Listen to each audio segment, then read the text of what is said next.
श्री संत सद्गुरू ब्रह्मांड नायक बाळूमामांच्या नावानं चांग भलं, हलसिद्धनाथांच्या नावानं चांग भलं. नमस्कार प्रेमळ भक्तांनो, आजच्या दैवी संदेशामध्ये बाळूमामा तुम्हाला शांत राहण्याचे फायदे सांगत आहेत. भक्तांनो, बाळूमामा म्हणत आहेत, माझ्या बाळा, जर का तुला आयुष्यामध्ये यशस्वी व्हायचे असेल तर तुला परिस्थितीनुसार दगडासारखं घट्ट राहणं सुद्धा तितकंच गरजेचं आहे. म्हणून बाळूमामा आज तुम्हाला शांत राहण्याचे फायदे सांगणार आहेत. आणि मग तुम्ही बघा शेवटी स्वतःमध्ये किती बदल होतात. भक्तांनो, हा दैवी संदेश खूपच महत्त्वाचा आहे. म्हणून कृपया करून हा संदेश स्किप करू नका, हीच तुम्हाला कळकळीची विनंती आहे. मामा म्हणतात, आजच्या जमान्यात सगळीकडे गोंगाट धावपळ आहे. त्यामुळे मनात ताणतणाव निर्माण होणे स्वाभाविक आहे. अशा परिस्थितीत जर का तुम्ही दररोज काही काळ शांत राहण्याचा सराव केला तर ते तुमच्या तणाव निर्माण करणाऱ्या हार्मोन्सची पातळी कमी करते. त्यामुळे तुमचे मन शांत होते, रागावर नियंत्रण राहते आणि तणाव वाढवणाऱ्या हार्मोन्सची पातळी कमी होते. आजच्या या व्हिडिओमध्ये आपण जाणून घेणार आहोत की कोणत्या प्रसंगी शांत राहावे आणि कोणत्या प्रसंगी बोलावे. त्याचबरोबर शांत राहून आपल्यात कोणता बदल होऊ शकतो हे सुद्धा आज मी तुला सांगणार आहे. माझ्या बाळा, संध्याकाळची वेळ होती. गुरु आपल्या सर्व शिष्यांना बोलतात आणि म्हणतात, उद्या सकाळी सर्वांनी नदीत स्नान करून ताबडतोब आमच्या झोपडीसमोर हजर राहावे. प्रत्येकाला प्रश्न पडतो की आपण काही चूक केली आहे का? पण थोडासा विचार करून गुरु काहीतरी चांगले सांगणार असतील असा विचार करून प्रत्येकजण योग्य वेळी झोपी जातो आणि सकाळी उठल्यानंतर नदीमध्ये स्नान करून सर्वजण गुरुजीकडे परत येतात. गुरु म्हणतात, आज मी तुम्हाला मौन राहण्याचे फायदे सांगणार आहे. ते म्हणतात की या 10 प्रसंगी जर का तुम्ही शांत झालात, म्हणजेच तुम्ही शांत राहिलात, तर तुम्हाला जे हवे ते मिळेल. तुमच्या आयुष्यात चमत्कारिकपणे बदल घडू शकेल. तुमच्या आयुष्यात चमत्कारिक बदल सुरू होतील. जास्त बोलणे किंवा गप्प बसणे ही चांगली गोष्ट नाही. अति पाऊस किंवा सूर्यप्रकाश ध्वनी समस्या निर्माण करतात. तसेच विनाकारण बोलण्यानेही खूप नुकसान होते. गुरु म्हणतात की हा पहिला प्रसंग आहे जिथे माणसाने मौन बाळगावे आणि तथ्यात्तेशिवाय बोलू नये. गुरु म्हणाले, जर का तुमच्या बोलण्यात काही तथ्य नसेल तर गप्प बसलेलेच बरे. शांत बसल्याने मेंदूमध्ये नवीन पेशी तयार होतात आणि त्यामुळे ज्ञान वाढते. बोलणे तेव्हाच योग्य असते जेव्हा तुम्हाला एखाद्या गोष्टीची पूर्ण माहिती असते. तुम्ही काहीही तथ्य नसताना किंवा कोणतेही कारण नसताना बोललात तर तिथे तुमची किल्लीही उघडली जाऊ शकते. तुमच्याकडे पुरेशी माहिती नसेल तर अशा ठिकाणी बोलल्याने तुमची चेष्टा तर होईलच, पण लोकांचा तुमच्यावरील विश्वास उडेल. म्हणून अशा ठिकाणी शांत राहा जिथे तुम्हाला काय बोलावे आणि काय नाही हे कळत नाही. बऱ्याच वेळा असे काही लोक असतात जे प्रत्येक ठिकाणी विनाकारण बोलू लागतात. काय बोलावे तेच कळत नाही, पण तरीही ते बोलत राहतात आणि नंतर ते गेल्यावर इतर लोक त्यांची चेष्टा करतात. त्याबद्दल चांगले ज्ञान असल्याशिवाय, त्याबद्दल चांगली माहिती असल्याशिवाय तिथे बोलू नये. त्यामुळे तिथे गप्प राहण्याचा शहाणपणा असतो. गुरु म्हणाले, दुसरा प्रसंग जिथे मौन राहावे. तुमचे शब्द एखाद्याला मानसिक त्रास देत असतील तर त्यांना शब्दांनी दुखवू नका. त्यामुळे तिथे शांत बसावे. दुर्बल व्यक्तीबद्दल काहीही बोलून तुम्ही महान होऊ शकत नाही.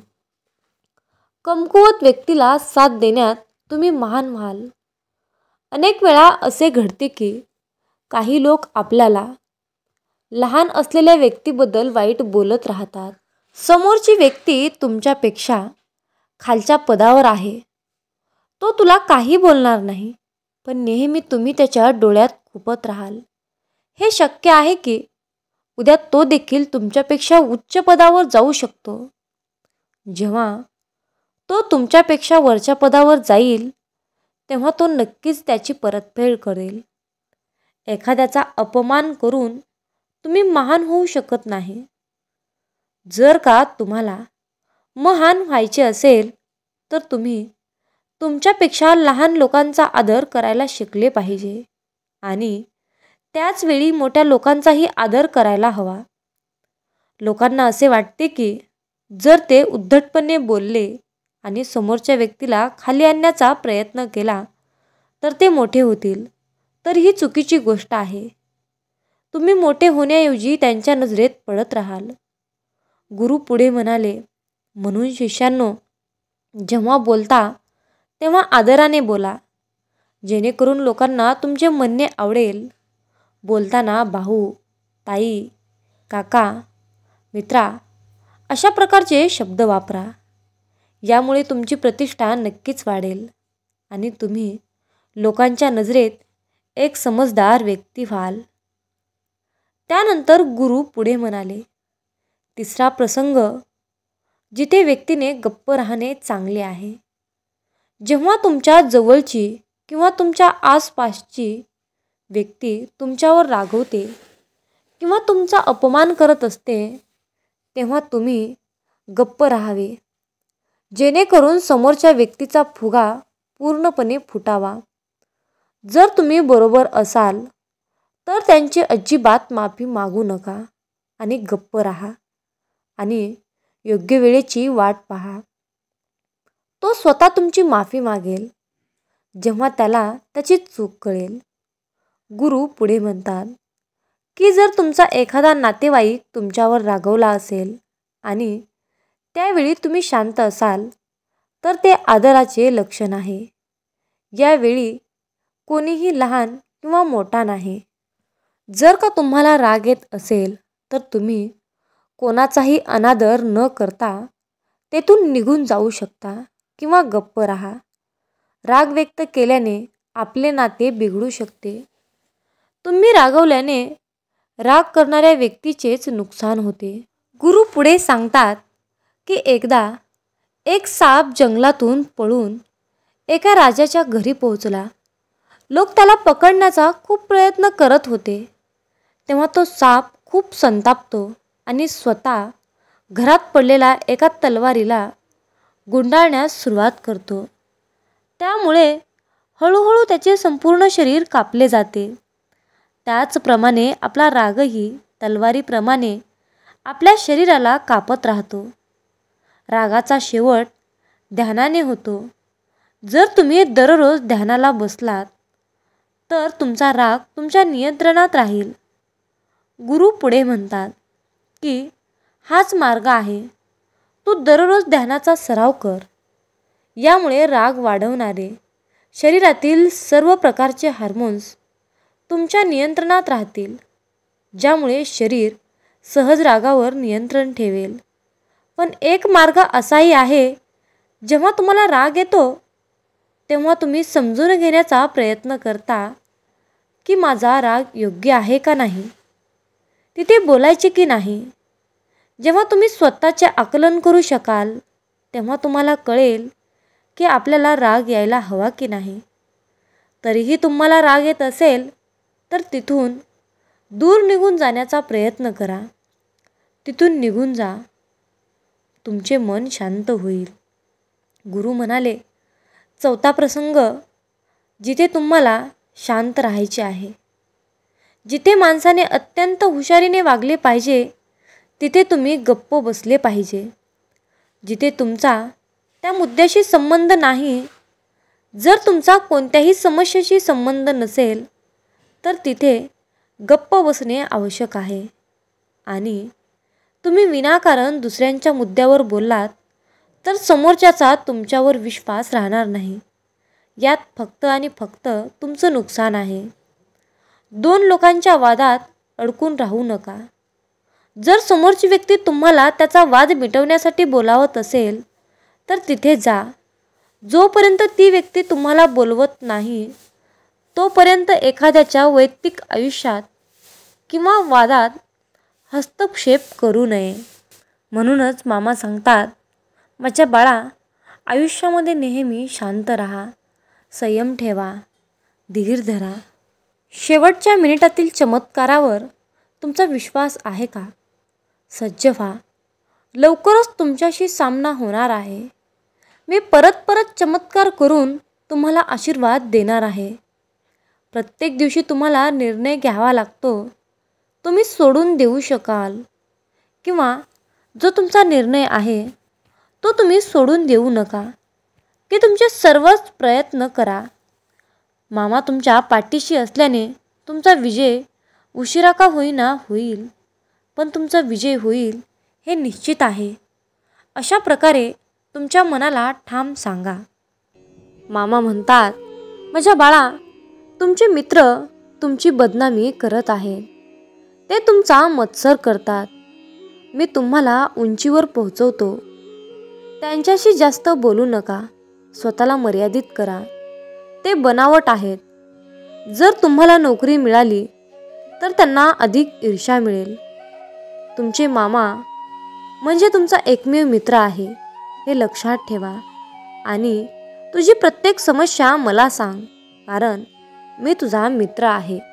माझ्या बाळा, आयुष्यामध्ये एक गोष्ट नेहमी लक्षात ठेव. श्रद्धेची सर्वात मोठी परीक्षा असते. जेव्हा तुम्हाला हवे ते मिळत नाही, पण तरीही तुम्ही कमेंटमध्ये म्हणू शकता, धन्यवाद मामा. माझ्या मुला, तू माझ्यावर विश्वास ठेव, कारण तू लवकरच हसशील आणि म्हणशील, मामा, मी जे मागितले होते त्यापेक्षाही जास्त दिलेस. आनंदी, तुझी इच्छा आता लवकरच पूर्ण होणार आहे. तुझ्या दुःखाचे दिवस संपले आहेत. अरे बाळा, दुसऱ्यांच्या बोलण्याने स्वतःला दुःखी करू नकोस. ज्यांच्यावर हे जग हसले त्याने इतिहास रचला, हे लक्षात ठेव. अंतर कापल्याशिवाय तुम्ही फार दूर जाऊ शकत नाही. जर तुम्ही अपयशाकडे लक्ष दिले नाही तर तुम्हाला यश कधीच मिळणार नाही.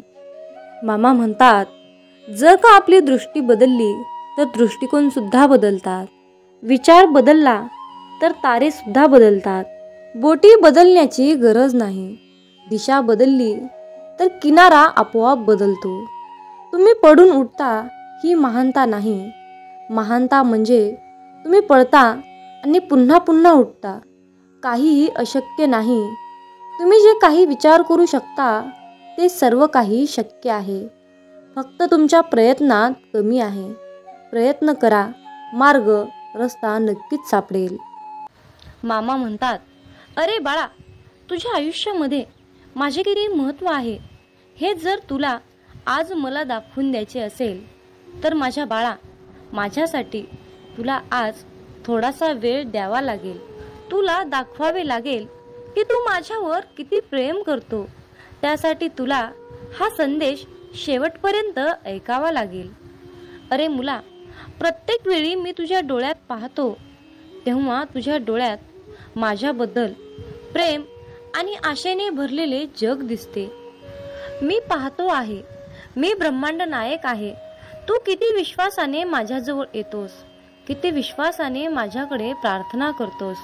तुझ्या प्रार्थनेचे हवय प्रमाण म्हणजे आजचा हा दैवी संदेश आहे.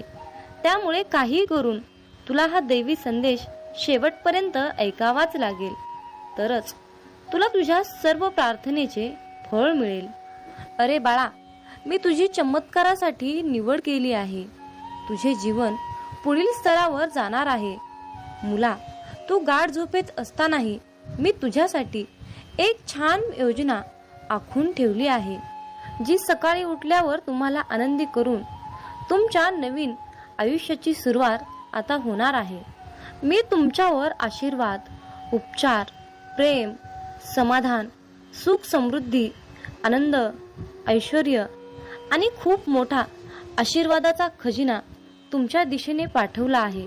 मित्रांनो, जर का तुमचा बाळूमामांवर विश्वास असेल आणि बाळूमामांचा आशीर्वाद प्राप्त करायचा असेल तर कमेंटमध्ये बाळूमामांच्या नावानं सांग भलं असं टाईप करून मामा तुमची लीला खूप महान आहे असे टाईप करा. भाग्यवंत ठराल आणि मामांचा आशीर्वाद तुम्हाला प्राप्त होईल. मामा सांगतात, आयुष्यामध्ये माणूस दुःखी असणे म्हणजे त्याला कारणीभूत फक्त त्याच्या स्वतःच्या चुका असतात. दररोज तुम्ही दिवसभरामध्ये केलेल्या सर्व चुकांची माफी देवाकडे मागा आणि तुम्ही तुमच्या चुका स्वीकारा.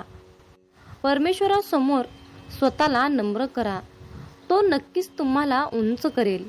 मामा म्हणतात, जर का माझा भक्त मला नम्र होऊन माझ्याकडे माफीची प्रार्थना करत असेल, चुकांबद्दल माफी मागत असेल, तर मी त्याला स्वर्गातून ऐकून नक्कीच क्षमा करेल.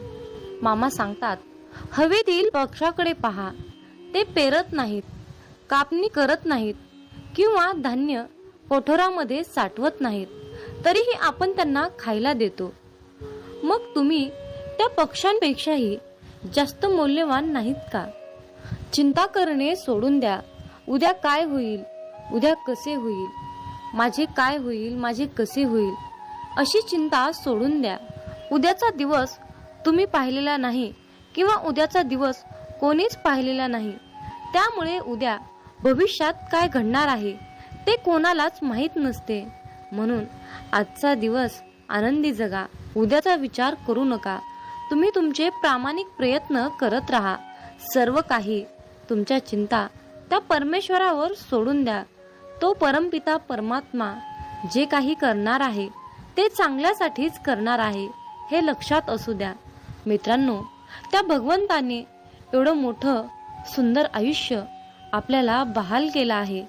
त्या परमेश्वराचे आभार मानायला शिका. त्याकडे काहीच मागू नका. तो परमपिता परमात्मा ब्रह्मांड नायक, त्याला सर्व काही माहीत आहे. तो पाहत आहे. तो तुमच्या चिंता समजत आहे. तुमच्या डोळ्यातील अश्रू पाहत आहे.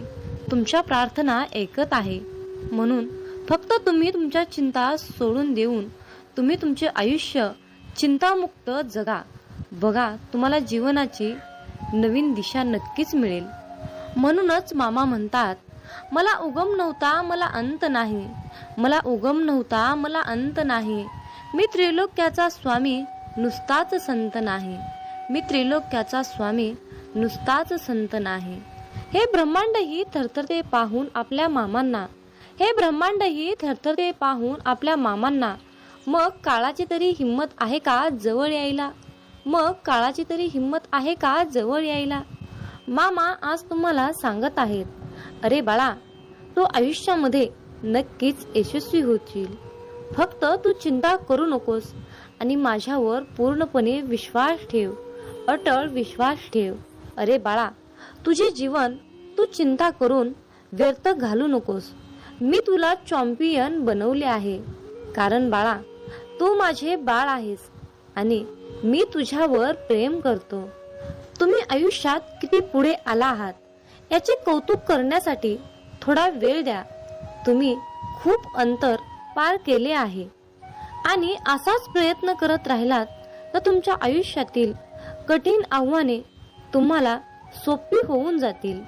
त्यामुळे तुम्हाला या क्षणी मजबूत होण्याची गरज आहे.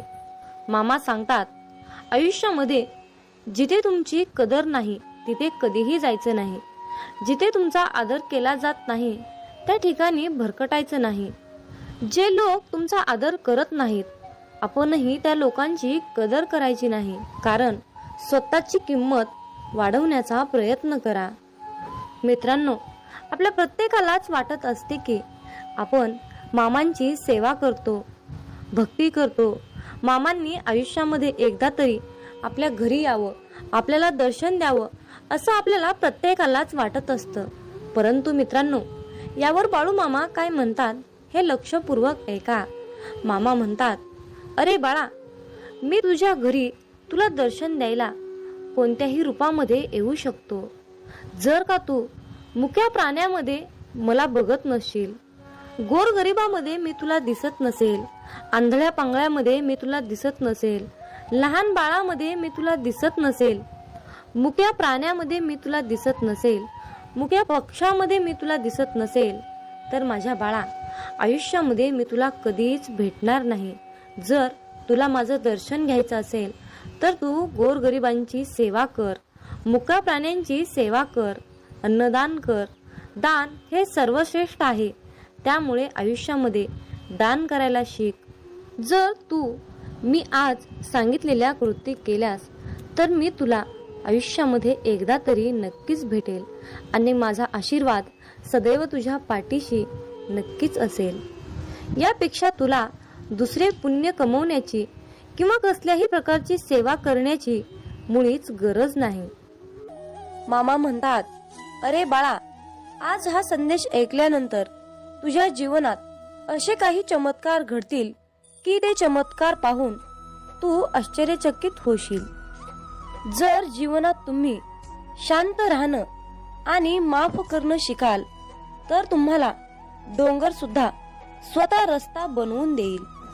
इतिहास सांगतो की भूतकाळात सुख होतं, पण विज्ञान सांगतं की भविष्य काळात सुख आहे. पण अध्यात्म सांगतं की विचार चांगले आणि मन स्वच्छ असेल तर जीवनात दररोज सुख मिळतं. जीवन हे भविष्यात आहे ना भूतकाळात आहे, तर जीवन हे क्षणी वर्तमानात आहे. आयुष्यात जे झाले ते चांगलेच झाले, जे होत आहे ते चांगलेच होत आहे आणि जे भविष्यात होणार आहे ते चांगलंच होणार आहे. तुझं माझं, लहान मोठं असे भेदभाव मनातून काढून टाका. मन पूर्णपणे तुमचं आहे, पण तुम्ही सर्वांचे आहात. मन हे अशांत आहे आणि त्याला नियंत्रित ठेवणे कठीण आहे, परंतु विशिष्ट अभ्यासाने मनाला वश करता येते. मामा सांगतात, मनाच्या शांततेशिवाय या जीवनात कोणतीही गोष्ट संपत्ती नाही. कोणताही माणूस त्याच्या जन्माने नाही तर त्याच्या कर्माने महान होतो. फळाची अपेक्षा न ठेवता काम करणे हेच खरे कर्म आहे आणि ईश्वर चरणी समर्पित तोच खरा धर्म. बाळूमामा पदोपदी हेच सांगतात. जेव्हा माणसाच्या गरजा बदलतात तेव्हा त्यांची बोलण्याची पद्धत सुद्धा बदलते. या जीवनात शांत राहण्यापेक्षा दुसरं कोणतंच मोठं उत्तर नाही आणि माफ करण्यापेक्षा दुसरी कोणतीच शिक्षा नाही. सतत संशय घेणारा माणूस या जगात नाही तर तो कुठेच आनंदी राहू शकत नाही. जर मनाला नियंत्रित नाही केलं तर तेच मन शत्रूप्रमाणे काम करेल. कोणीच आपल्या कर्मापासून पळून जाऊ शकत नाही, कारण काहीही झाले तरीही कर्माचे फळ हे भोगावेच लागते. माणूस त्याच्या विश्वासाप्रमाणे असतो. तो जसा विश्वास ठेवतो तसे त्याचे व्यक्तिमत्व बनते. मामा सांगतात, अति आनंदी असताना आणि अति दुःखी असताना कधीच निर्णय घेऊ नका, कारण या दोन्ही परिस्थितीत तुम्ही योग्य निर्णय घेऊ शकत नाही. ज्या माणसाकडे संयम असतो त्या माणसाची बरोबरी आयुष्यात कोणीच करू शकत नाही. माणूस नेहमी त्याच्या नशिबाला दोष देतो, पण हे त्याला माहित असतं की नशिबापेक्षाही मोठं त्याचं कर्म असतं आणि ते पूर्णपणे त्याच्या हातात असतं. सत्य कधीच सांगत नाही की मी सत्य आहे, पण खोटं नेहमी ओरडून सांगतं की मी सत्य आहे. ज्याचा परिणाम चांगला तेच चांगले कर्म असतात, नव्हे तर चांगले कर्म तेच ज्याचा उद्देश वाईट नसतो. पृथ्वीवर जसे ऋतू बदलतात तसेच माणसाच्या आयुष्यात सुख दुःख येत असतात. इंद्रिय आणि जाणीव यातून निर्माण होणारा आनंद नेहमी दुःखाला कारणीभूत ठरतो. प्रेमाचा अर्थ आहे सेवा करणे. सेवा करणे म्हणजे सतत आनंदी असणे. जी गोष्ट तुम्हाला कधीच आवडत नाही ती गोष्ट तुम्ही दुसऱ्यांसाठी करू नका. माणसाचे हृदय पवित्र असेल तर त्यांचे प्रेम बाहेरूनही पाजळू लागते. मामा म्हणतात, अरे बाळा, जीवनात यश मिळवणं सोपं नाही. त्यासाठी कष्ट आणि चांगल्या विचारांची सुद्धा गरज असते. म्हणून हा संदेश नक्की शेवटपर्यंत ऐका. जेव्हा तुमच्या मनात गोष्ट थांबवण्याचा विचार येईल तेव्हा तुम्ही विचार करा की त्या गोष्टीची सुरुवात का केली. लोकांच्या बोलण्यामुळे किंवा परिस्थितीमुळे निराश होऊ नका, कारण या दोघांनाही तुमच्या प्रतिक्रियेशिवाय महत्त्व नाही. लक्षात ठेवा, जर तुम्हाला तणाव हाताळता आला नाही तर तुम्हाला यशही हाताळता येणार नाही. प्रत्येक दिवस हा तुमचं आयुष्य बदलण्यासाठी मिळालेली एक नवीन संधी आहे. आयुष्यातील प्रत्येक दुःख माणसाला धडा शिकवतं आणि तो धडा माणसाला बदलतं. स्वतःवर विश्वास ठेवणे हेच मोठं गुपित यश आहे. फक्त मामांवर विश्वास ठेवा, सर्व काही तुमच्या मनासारखं होईल. कदाचित आज तुम्हाला यश नाही, परंतु येणाऱ्या काळात यश हे तुमची सावली आहे. तिला पकडण्याचा प्रयत्न करू नका. तुम्ही तुमचे कार्य करत राहा, चालत राहा, ती आपोआप तुमच्या मागे येईल. लक्षात ठेवा, जेव्हा तुम्ही प्रकाशाच्या दिशेने चालता तेव्हा तुमच्या मागे सावली येते. आयुष्यात समस्या असतील तरच तुम्ही यशाचा आनंद घेऊ शकता. जोपर्यंत जीवन आहे तोपर्यंत अनुभव घ्या, कारण अनुभव हा जगातील सर्वात मोठा शिक्षक आहे. आयुष्यात कितीही संघर्ष करावा लागला तरीही मागे हटू नका, कारण जो संघर्षातून मार्ग काढतो तोच खरा विजयी असतो. जितका मोठा संघर्ष होईल तितकंच मोठं तुम्हाला यश मिळेल. मामा म्हणतात, आता उठा, जागे व्हा. तोपर्यंत थांबू नका जोपर्यंत तुम्ही तुमचे लक्ष प्राप्त करू शकत नाहीत. एक वेळा एकच काम करा, त्या कामामध्ये तुमचा पूर्ण आत्मा घाला आणि तुमचं सर्व दुःख, अडचणी, त्रास, सर्व काही इडापिडा विसरून जावा. त्यामध्ये यश फक्त आणि फक्त तुमचंच असेल. जोपर्यंत तुम्ही स्वतःवर विश्वास ठेवत नाही तोपर्यंत तुम्ही देवावरही विश्वास ठेवणार नाही. लोक तुमची स्तुती करोत अथवा निंदा, तुमचं लक्ष तुमच्यावर कृपा करू किंवा नका करू, तुमचा मृत्यू आज असो किंवा उद्या असो, आपल्या मार्गावरून कधीही भटकू नका. गरज संपली की विसरणारे फार असतात, गरज नसतानाही आपली आठवण काढणारे फार कमी असतात. गेलेला काळ कधीही बदलता येत नाही, परंतु येणारा काळ आपल्या हातात आहे. आयुष्यात जास्त नाही, पण एवढेच यशस्वी व्हा की आपल्या आईबाबांची इच्छा पूर्ण करता येईल. आयुष्यात जर काही तुम्हाला घडवायचे असेल तर प्रसिद्धी बदला, देह नाही. आयुष्य हे पुढे जाण्याचं नाव आहे, थांबायचं नाही. जर तुम्हाला सूर्यासारखं चमकायचं असेल तर सूर्यासारखं जळावं लागेल. यश मिळवण्यासाठी लढावं लागतं आणि सोपं बनवण्यासाठी समजावं लागतं. संधी मिळत नाही, ती मिळवावी लागते. तुम्ही जितकं कठीण काम कराल तितकंच यश तुमच्या मागे मागे येईल. यशाचं सिक्रेट म्हणजे कुठलीही गोष्ट हटके मार्गानं आणि जिद्दीने करा. यश म्हणजे अशी एखादी गोष्ट माहीत असणे, ती इतरांना माहीत नाही. प्रत्येकालाच पहिल्याच प्रयत्नात यश मिळेल असे नसते, परंतु अपयशाने हारून जाता कामा नये. यश हे निश्चित मिळणार आहे, परंतु तुम्ही केलेल्या कर्मावर विश्वास ठेवा. आयुष्य म्हणजे पत्त्यांचा खेळ आहे. चांगली पाने मिळणे हे आपल्या हातात नसते, परंतु मिळालेल्या पानावर चांगला डाव खेळणे यावर यश अवलंबून असते. खेळणारे जिंकण्यासाठी खूप वेळा अगोदर हरलेले असतात, हे लक्षात ठेवा. एकदा गंगेला विचारण्यात आले की तुझ्या पात्रात अंघोळ केल्यानंतर सर्व पापे धुतली जातात, मग तू त्या पापांचे काय करतेस?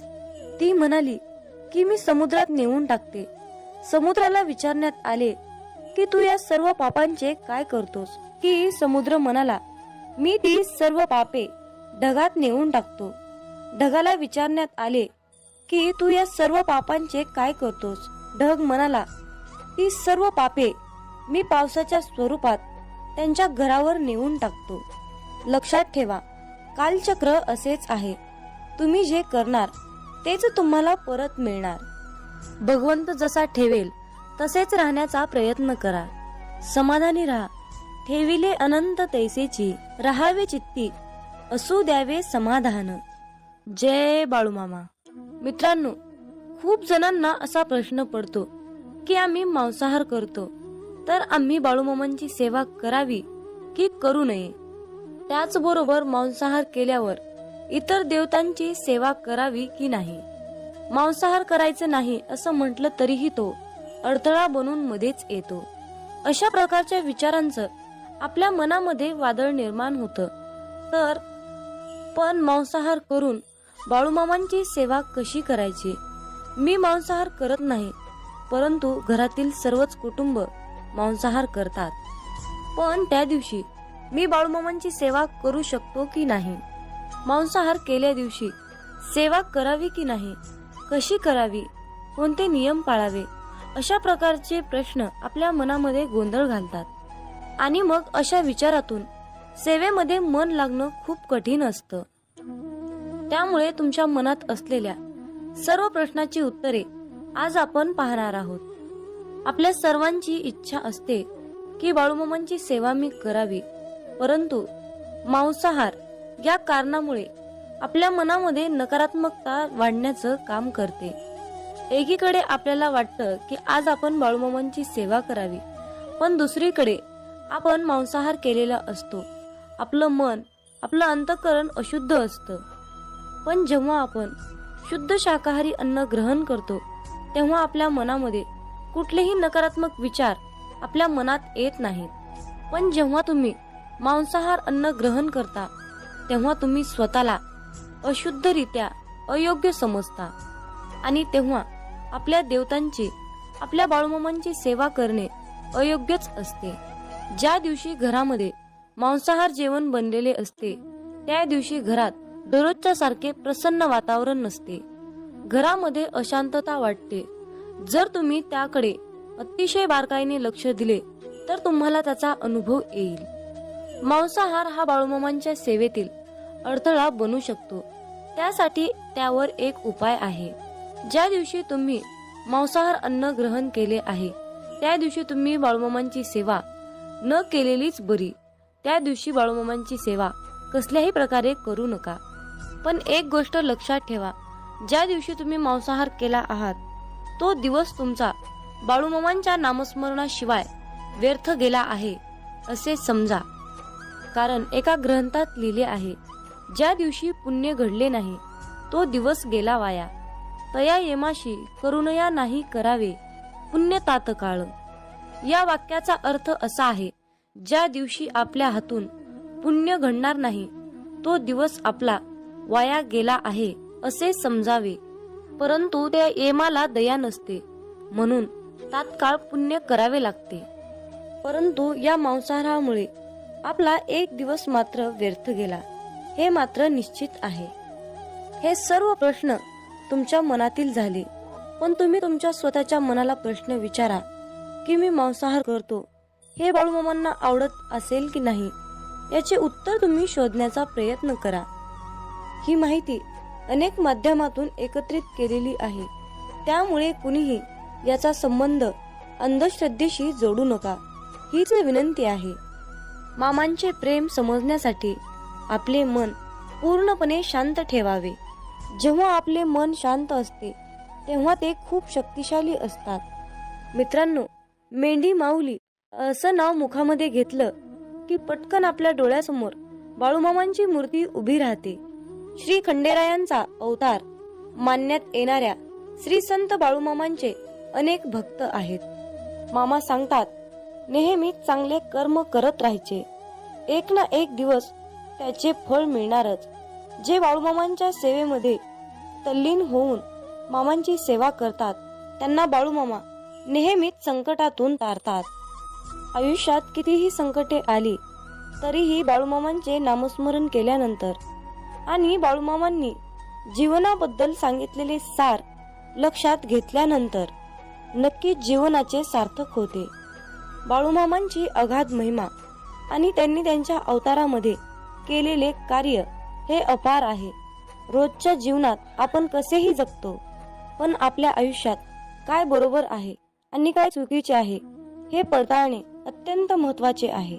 मामा म्हणतात, श्रीमंतीचा गर्व नको, स्वाभिमानाने जगा, मीपणा सोडा, सर्वांशी प्रेमाने वागा, मन परमेश्वराच्या चिंतनात गुंतवा, थोर मोठ्यांचा आदर करा, कर्मावर आणि मामांवर विशाल विश्वास ठेवा. आयुष्यात कितीही संकटे आली तरीही त्यातून बाहेर या. हातातील रेषेमध्ये भविष्य पाहू नका, त्याच हाताने प्रामाणिक काम आणि मुखामध्ये मामांचं नाम राहू द्या. एखादी गोष्ट ती तेव्हाच शुद्ध असते तेव्हा ती एखाद्या चांगल्या व्यक्तीला शुद्ध मनाने योग्य वेळी दिली जाते. विनाकारण चिंता आणि भीती एखाद्या रोगाप्रमाणे आहे, ती तुम्हाला आतून टोकरत जाते.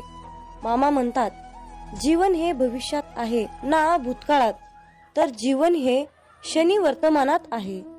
आयुष्यात जे झाले ते चांगलेच झाले आहे, जे होत आहे ते चांगल्यासाठीच होत आहे आणि जे होणार आहे ते माझ्या कल्याणासाठीच होणार आहे. मामा सांगतात, कितीही विपरीत परिस्थिती असू द्या, मनुष्य हा श्वास घ्यायला विसरत नाही. तो कोठून तरी हवेचा स्रोत शोधतोच आणि श्वास घेतल्याशिवाय राहत नाही. त्याचप्रमाणे यशाची ओढ लागलेला मनुष्य कितीही विपरीत परिस्थिती असू द्या, यश खेचून आणतोच. कधी कधी आयुष्यात अशी वेळ येते की आपल्यालाही वाटतं की हे दिवस माझे केव्हा संपतील. पुन्हा पुन्हा त्याच अडचणी, तेच संकट माझ्या आयुष्यात येतात. हे केव्हा संपेल? मी आता हे सगळं सहन नाही करू शकत, कारण प्रत्येक वेळी नवा प्रॉब्लेम माझ्या पुढे उभा आहे. अशा वेळी काय करावे? डोळे घट्ट बंद करून श्री संत बाळूमामांचा फोटो डोळ्यासमोर आणून अगदी मनापासून श्रद्धेने अंतःकरणातून श्री संत बाळूमामांच्या नावाचं ध्यान करावं. बाळूमामांचा चेहरा डोळ्यासमोर आणून मामांना सांगावे, मामा, माझे सर्व दुःख, माझे सर्व संकट, अडचणी, समस्या सर्व काही तुमचे आहे आणि मी मात्र तुमचा आहे. माझं आयुष्य तुमचं, माझं सर्वस्व तुमचं. आता तुम्ही काय आहे ते बघा. मी कसलंही टेन्शन घेणार नाही. माझं टेन्शन आता तुम्ही घ्या. मामांवर सर्व सोपवा आणि चिंतामुक्त होऊन मामांवर विश्वास ठेवा. मामा सर्व काही ठीक करतील. मामा म्हणतात, माझ्या प्रिय बाळा, तुला अशाच प्रकारे जगायचं आहे जिथे तुला मान मिळेल, जिथे तुला मत ठेवण्याची मुभा मिळेल. मनामध्ये नेहमी सकारात्मक विचार ठेव, तेव्हाच तर तू या जगामध्ये स्वाभिमानाने जगू शकणार. अरे बाळ, तू कुणाच्या शब्दाखाली दबला जाणार नाहीस. अशाच प्रकारची जगण्याची रीत बनव. आयुष्यात जो व्यक्ती आपल्या पूर्ण शक्तीचा वापर करून एखादी गोष्ट मिळवण्यासाठी प्रयत्न करतो, तेव्हा त्याच्या कष्टाला पाहून यश त्याच्या पायाशी लोटांगण घातल्याशिवाय राहत नाही. आपल्या समाजात अशा प्रकारची अनेक लोक आहेत, ज्यांनी आपलं संपूर्ण आयुष्य समर्पित करून जिद्दीद्वारे अनेक गोष्टी प्राप्त केल्या आहेत.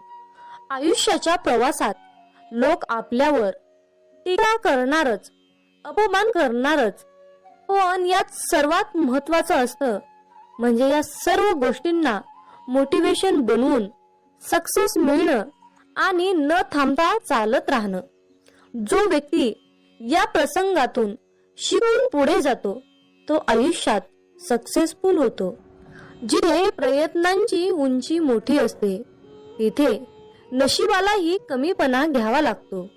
सुंदर क्षणाची वाट पाहण्यापेक्षा लाभलेला क्षण सुंदर करा. 1 मिनिटात आयुष्य बदलू शकत नाही, पण 1 मिनिट विचार करून घेतलेला निर्णय नक्कीच